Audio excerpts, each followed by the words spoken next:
ਸਾਰੇ ਭੈਣ ਭਰਾਵਾਂ ਨੂੰ ਜੈ ਮਸੀਹ ਦੀ। ਅਸੀਂ ਅੱਜ ਦੇ ਵਚਨ ਦਾ ਮਨਨ ਕਰਨ ਤੋਂ ਪਹਿਲਾਂ ਪ੍ਰਾਰਥਨਾ ਵਿੱਚ ਜਾਵਾਂਗੇ। ਦਿਆਲੂ ਪ੍ਰਭੂ, ਅਸੀਂ ਆਪ ਦਾ ਧੰਨਵਾਦ, ਆਪ ਦੀ ਮਹਿਮਾ, ਆਪ ਦੀ ਵਡਿਆਈ ਕਰਦੇ ਹਾਂ, ਕਿਉਂਕਿ ਆਪ ਰਾਜਿਆਂ ਦੇ ਰਾਜਾ, ਪ੍ਰਭੂਆਂ ਦੇ ਪ੍ਰਭੂ, ਸਰਬ ਸ਼ਕਤੀਮਾਨ, ਸਰਬ ਵਿਆਪੀ, ਸਰਬ ਸਰਵਗਿਆ ਪਰਮੇਸ਼ਰ ਹੋ। ਸਾਨੂੰ ਇਕੱਲਿਆਂ ਨਹੀਂ ਛੱਡਦੇ, ਸਾਡੇ ਨਾਲ ਹਮੇਸ਼ਾ ਵਫਾਦਾਰ ਰਹਿੰਦੇ ਹੋ ਪਰਮੇਸ਼ਰ। ਅੱਜ ਜਦੋਂ ਤੇਰੇ ਵਚਨ ਦਾ ਅਸੀਂ ਮਨਨ ਕਰਦੇ ਹਾਂ, ਇਸ ਵਚਨ ਦੇ ਨਾਲ ਬਹੁਤ ਸਾਰੇ ਭਾਈ ਭੈਣਾਂ ਨੂੰ ਆਸ਼ੀਸ਼ ਪ੍ਰਾਪਤ ਕਰਨ ਦੇ ਲਈ ਔਰ ਆਪ ਦੇ ਅਨੁਸਾਰ, ਆਪ ਦੀ ਇੱਛਾ ਦੇ ਅਨੁਕੂਲ ਚੱਲਣ ਦੇ ਲਈ ਮਦਦ ਕਰੀ, ਤਾਂ ਕਿ ਉਹਨਾਂ ਦੇ ਜੀਵਨ ਤੇਰੇ ਵਿੱਚ ਸੁਰੱਖਿਅਤ ਹੋ ਜਾਣ ਔਰ ਤੇਰਾ ਹੀ ਨਾਮ ਆਦਰ ਮਾਨ ਸਮਾਨ ਪ੍ਰਾਪਤ ਕਰੇ। ਪਰਮੇਸ਼ਰ, ਬੋਲਣ ਵਾਲੇ ਨੂੰ ਆਪਣੀ ਤੌਫੀਕ ਅਤੇ ਸਮਝ ਦੇ, ਤਾਂ ਕਿ ਤੇਰੀ ਮਹਿਮਾ ਦੇ ਵਚਨ ਹਰ ਇੱਕ ਜੀਵਨ ਦੇ ਵਿੱਚ ਤੇਰੀ ਉਸਤਤ ਦਾ ਕਾਰਨ ਬਣ।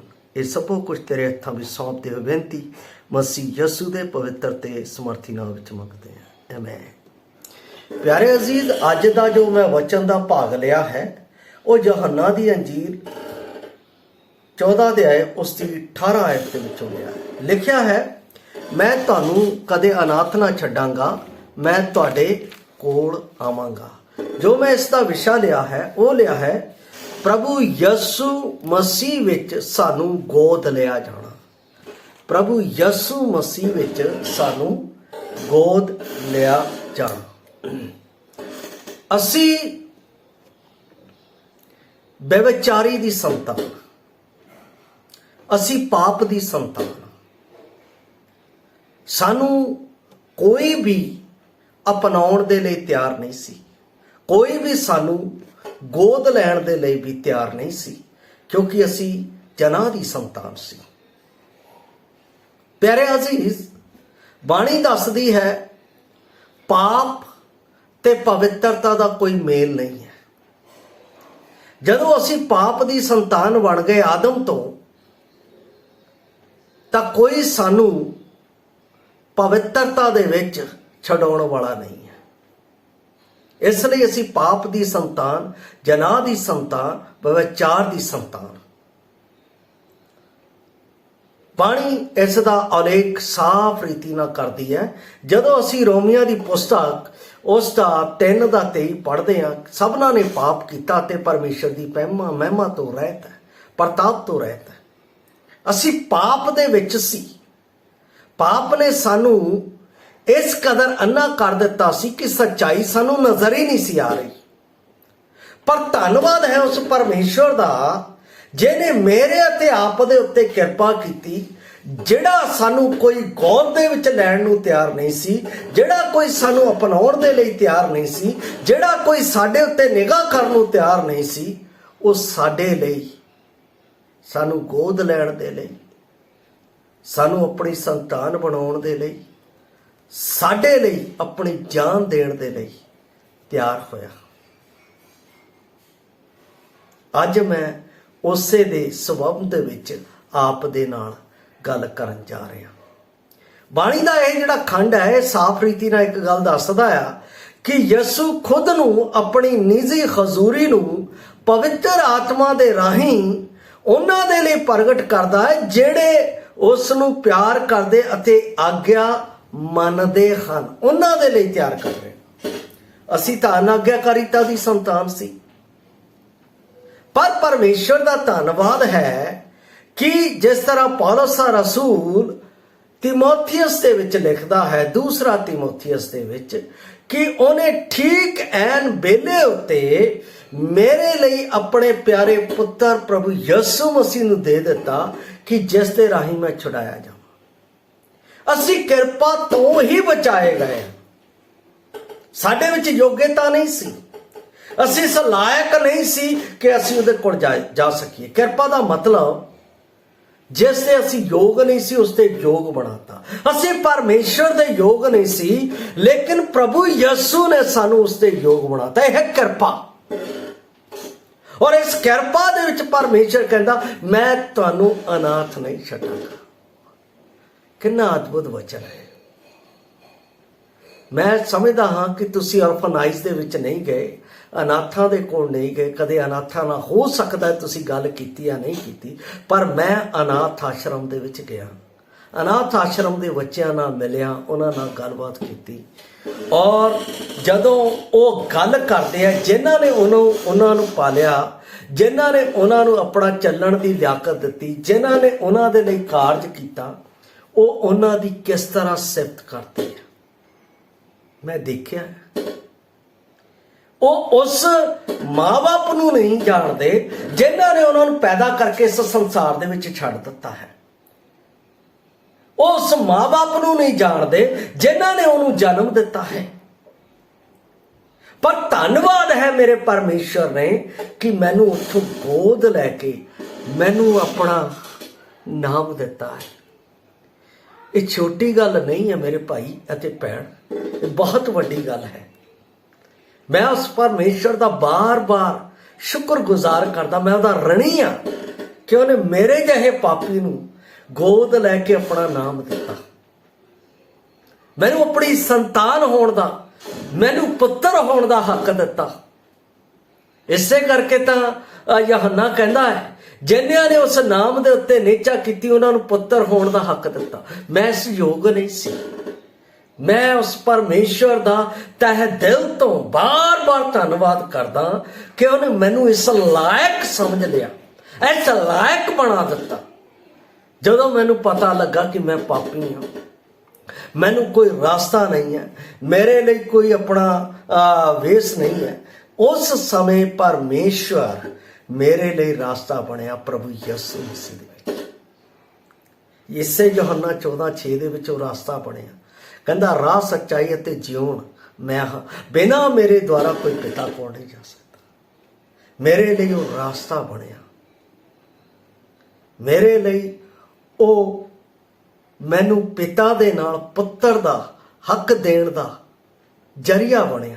ਮੈਂ ਉਸ ਪਰਮੇਸ਼ਰ ਦਾ ਤਹਿ ਦਿਲ ਤੋਂ ਧੰਨਵਾਦ ਕਰਦਾ। ਪਹਿਲੀ ਗੱਲ ਹੈ ਕਿ ਪਰਮੇਸ਼ਰ ਨੇ ਮੈਨੂੰ ਆਪਣੇ ਪੁੱਤਰ ਦੀ ਜਾਨ ਦੇ ਕੇ ਮੁੱਲ ਖਰੀਦ ਲਿਆ। ਪਹਿਲੀ ਗੱਲ,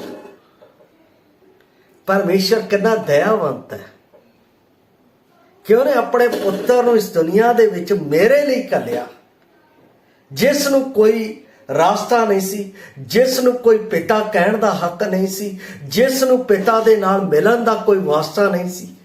ਉਸ ਨੂੰ ਪੂਰਾ ਕਰਨ ਦੇ ਲਈ, ਉਸ ਦੇ ਨਾਲ ਮੇਲ ਕਰਾਉਣ ਦੇ ਲਈ ਆਪਣੇ ਪੁੱਤਰ ਨੂੰ ਉਹਨੇ ਕਲਵਰੀ ਕਰੂਸ ਦੇ ਉੱਤੇ ਢਾ ਦਿੱਤਾ।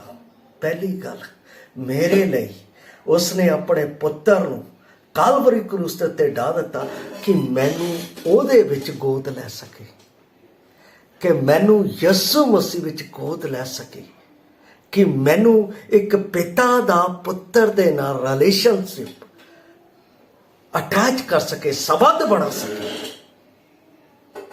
ਕਿੰਨੀ ਮਹਾਨ ਗੱਲ, ਕਿੰਨੀ ਅਦਭੁਤ ਗੱਲ ਉਸ ਪਰਮੇਸ਼ਵਰ ਨੇ ਮੇਰੇ ਅਤੇ ਆਪ ਦੇ ਲਈ ਕੀਤੀ।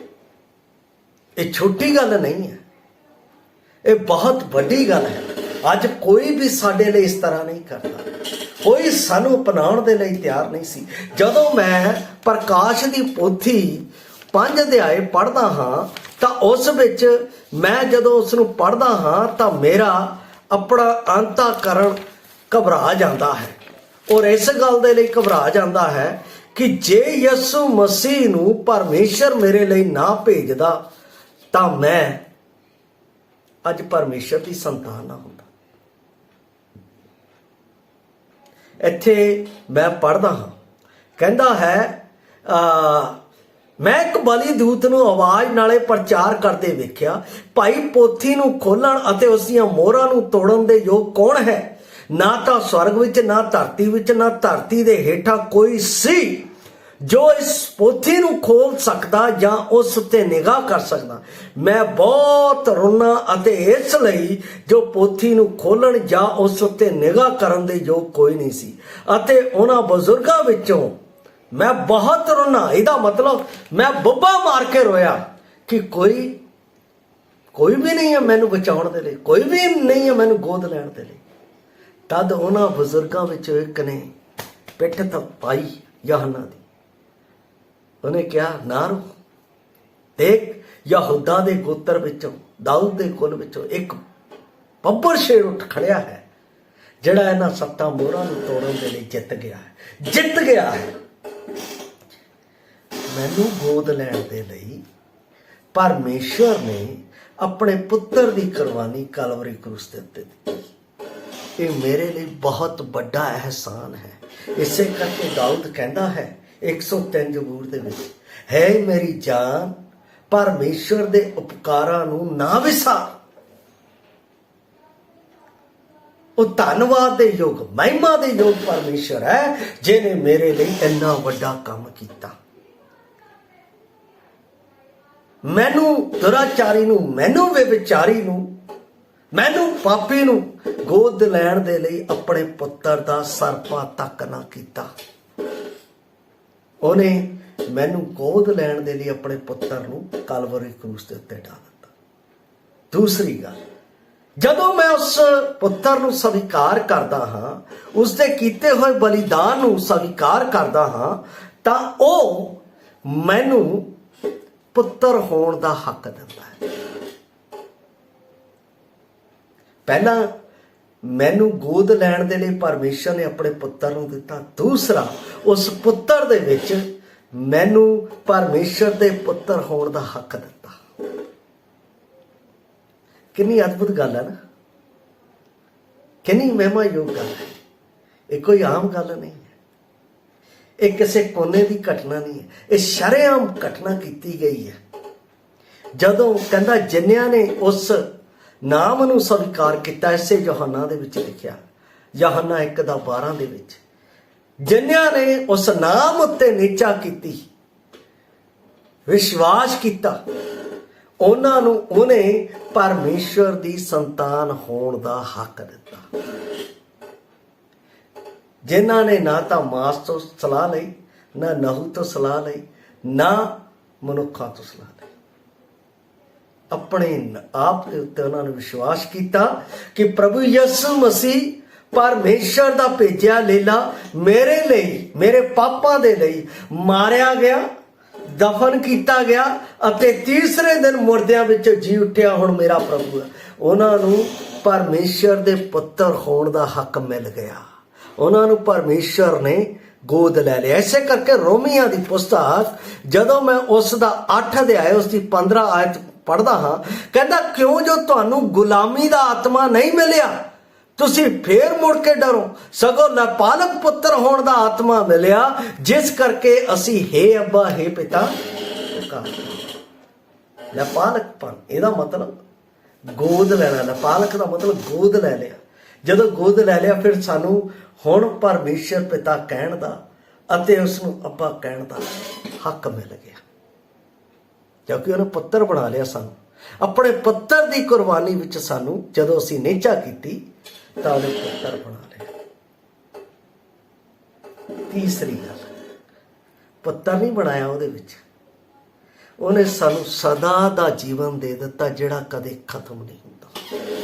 ਪਿਤਾ ਅਜ਼ਰ ਹੈ ਤੇ ਉਹਦੇ ਪੁੱਤਰ ਦੇ ਵਿੱਚ ਸਾਨੂੰ ਵੀ ਉਹਨੇ ਅਜ਼ਰ ਬਣਾ ਦਿੱਤਾ। ਕਿਉਂਕਿ ਅਸੀਂ ਯਹੋਨਾ 3:16 ਦੇ ਵਿੱਚ ਪੜ੍ਹਦੇ ਹਾਂ, ਪਿਤਾ ਨੇ ਜਗਤ ਨਾਲ ਇੰਨਾ ਪਿਆਰ ਕੀਤਾ ਕਿ ਉਹਨੇ ਆਪਣਾ ਇਕਲੌਤਾ ਪੁੱਤਰ ਬਖਸ਼ ਦਿੱਤਾ, ਤਾਂ ਕਿ ਹਰੇਕ ਜਿਹੜਾ ਉਸ ਉੱਤੇ ਨਿਹਚਾ ਕਰੇ ਉਹ ਨਾਸ਼ ਨਾ ਹੋਵੇ, ਬਲਕਿ ਸਦਾ ਦਾ ਜੀਵਨ ਪ੍ਰਾਪਤ ਕਰੇ, ਅਮਰਤਾ ਦਾ ਜੀਵਨ ਪ੍ਰਾਪਤ ਕਰੇ। ਤੀਸਰੀ ਗੱਲ, ਉਹਨੇ ਮੈਨੂੰ ਅਮਰਤਾ ਦਾ ਜੀਵਨ ਦੇ ਦਿੱਤਾ। ਇਹਦਾ ਮਤਲਬ ਹੁਣ ਮੈਂ ਅਨਾਥ ਨਹੀਂ ਹਾਂ। ਇਸ ਕਰਕੇ ਇੱਥੇ ਵਚਨ 'ਚ ਲਿਖਿਆ, ਮੈਂ ਤੁਹਾਨੂੰ ਅਨਾਥ ਨਾ ਛੱਡਾਂਗਾ, ਮੈਂ ਤੁਹਾਡੇ ਕੋਲ ਆਵਾਂਗਾ। ਉਹ ਮੇਰੇ ਕੋਲ ਆਇਆ ਕਾਹਦੇ ਵਾਸਤੇ? ਮੈਨੂੰ ਪੁੱਤਰ ਦਾ ਹੱਕ ਦੇਣ ਵਾਸਤੇ। ਕਾਹਦੇ ਵਾਸਤੇ? ਮੈਨੂੰ ਅਨਾਥ ਤੋਂ ਇੱਕ ਨਾਮ ਦੇਣ ਵਾਸਤੇ। ਕਾਹਦੇ ਵਾਸਤੇ? ਮੈਨੂੰ ਸਦਾ ਦਾ ਜੀਵਨ ਦੇਣ ਵਾਸਤੇ। ਅੰਤਿਮ ਗੱਲ, ਮੇਰੇ ਨਾਲ ਸਦਾ ਦਾ ਸੰਗਤ ਦਾ ਪਿਆਰ ਕਰਨ ਵਾਸਤੇ। ਪਰਮੇਸ਼ਰ ਨੇ ਮੇਰੇ ਲਈ ਇੱਕ ਦਿਨ ਦਾ ਪਿਆਰ ਨਹੀਂ ਕੀਤਾ, 2 ਦਿਨ ਦਾ ਪਿਆਰ ਨਹੀਂ ਕੀਤਾ। ਬਾਣੀ ਦੱਸਦੀ ਹੈ ਸਦਾ ਦਾ ਪਿਆਰ ਕੀਤਾ। ਜਿਵੇਂ ਅਸੀਂ ਆਪਣੇ ਬੁਰੇ ਵੀ ਆ ਸਾਡੇ ਬੱਚੇ, ਅਨਾਗਿਆਕਾਰੀ ਵੀ ਆ ਸਾਡੇ ਬੱਚੇ, ਫਿਰ ਵੀ ਅਸੀਂ ਪਿਆਰ ਕਰਦੇ ਹਾਂ। ਪਰ ਉਹਨੇ ਮੈਨੂੰ ਆਪਣਾ ਪੁੱਤਰ ਬਣਾ ਕੇ ਸਦਾ ਦਾ ਪ੍ਰੇਮ ਕੀਤਾ, ਇੱਕ ਦਿਨ ਦਾ ਪ੍ਰੇਮ ਨਹੀਂ, ਸਦਾ ਦਾ, ਅਨੰਤ ਕਾਲ ਤੱਕ ਦਾ ਪਿਆਰ ਕੀਤਾ ਹੈ। ਇਹ ਪਿਤਾ ਅਤੇ ਪੁੱਤਰ ਦਾ ਪਿਆਰ ਹੈ। ਇਹ ਉਹਦੇ ਵਿੱਚ ਹੈ ਜਿਹੜੇ ਉਹਦੇ ਹੁਕਮ ਨੂੰ ਮੰਨਦੇ। ਕਿਉਂਕਿ ਇੱਥੇ 15 ਆਇਤ ਦੇ ਵਿੱਚ ਲਿਖਿਆ ਯਹੋਨਾ 14 ਦੇ, ਜੇ ਤੁਸੀਂ ਮੈਨੂੰ ਪਿਆਰ ਕਰਦੇ ਹੋ ਤਾਂ ਮੇਰੇ ਹੁਕਮਾਂ ਦੀ ਪਾਲਣਾ ਕਰੋਗੇ। ਪਿਤਾ ਦਾ ਹੁਕਮ ਮੰਨਣ ਵਾਲੇ ਉਹਦੇ ਪੁੱਤਰ ਹੈ, ਔਰ ਹੁਕਮ ਮੰਨਣ ਵਾਲੇ ਉਹਦੇ ਨਾਲ ਪਿਆਰ ਕਰਦੇ, ਜਿਸ ਤੋਂ ਪਰਮੇਸ਼ਰ ਖੁਸ਼ ਹੈ। ਇਸ ਲਈ ਪਿਆਰੋ, ਪਰਮੇਸ਼ਰ ਨੇ ਯਿਸੂ ਮਸੀਹ ਦੇ ਵਿੱਚ ਮੈਨੂੰ ਗੋਦ ਲਿਆ ਹੈ। ਜਿਹਨੇ ਮੈਨੂੰ ਗੋਦ ਲਿਆ ਹੈ, ਅਸੀਂ ਹਰ ਦਮ, ਹਰ ਪਲ ਉਸ ਦਾ ਧੰਨਵਾਦ ਕਰਦੇ ਰਹੀਏ, ਉਹਦੀ ਮਹਿਮਾ ਕਰਦੇ ਰਹੀਏ, ਉਹਦੀ ਵਡਿਆਈ ਕਰਦੇ ਰਹੀਏ, ਉਦੋਂ ਤੱਕ ਜਦੋਂ ਤੱਕ ਉਹ ਵਾਪਸ ਮੈਨੂੰ ਲੈਣ ਨਾ ਜਾਏ। ਇਹ ਮੇਰੀ ਜੀਵਿਤ ਆਸ਼ਾ ਹੈ।